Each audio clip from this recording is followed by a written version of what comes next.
Yun, sabi na sa inyo mga pangkisa eh. Mamulaklak na siya agad pa siguro na mukadkat. Pero pabukadkat.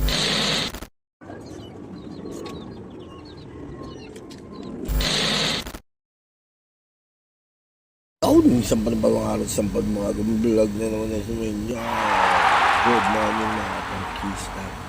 Pagkagising ko ay meron ako nakita. Yung kahapon na sila binlog ko ng bulaklak ng Dragon Ball ay bumukadkad na! Kaya hindi pa ba nakakita ng bulaklak ng Dragon Ball Z ang akin lang papakita sa inyo.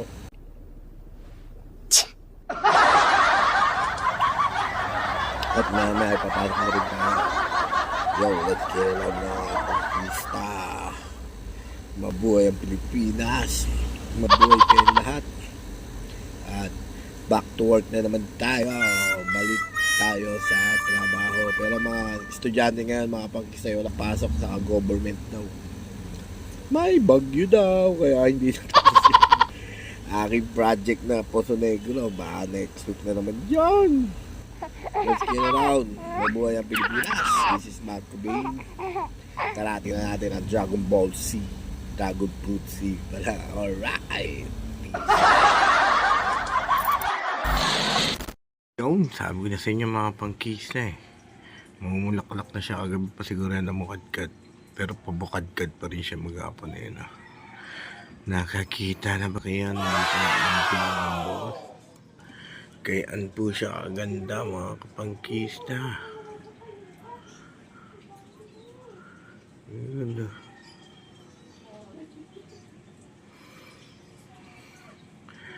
Mga 2 linggo is buo na yan mga kapangkista. Abangan nyo. Let's get on. Good morning Philippines. Rock and roll. Yun mga pangkisa, tayo pumunta din sa labas. Ang dami niyang bunga pero tingin ko hindi daw siya tutubo pag marami ano. Lumukadkad na rin yung isa. Yan yung unang harvest namin mga pangkisa at doon pa rin siya tumubo sa aming pinagharbisan na yan. Ang daming bulaklak mga pangkisa. Pero sabi naman ho eh, ayun yung isa oh, yun oh. Sabi naman na hindi siya mamumunga. Ay hindi siya lalaki. Kasi dapat daw sa isang tangkay ay isang bunga lang yun na marami, pero hindi ko siya tatanggalin. To try natin mga kung totoo ba ang sinasabi sa YouTube na dapat sa isang tangkay isang bulaklak lang.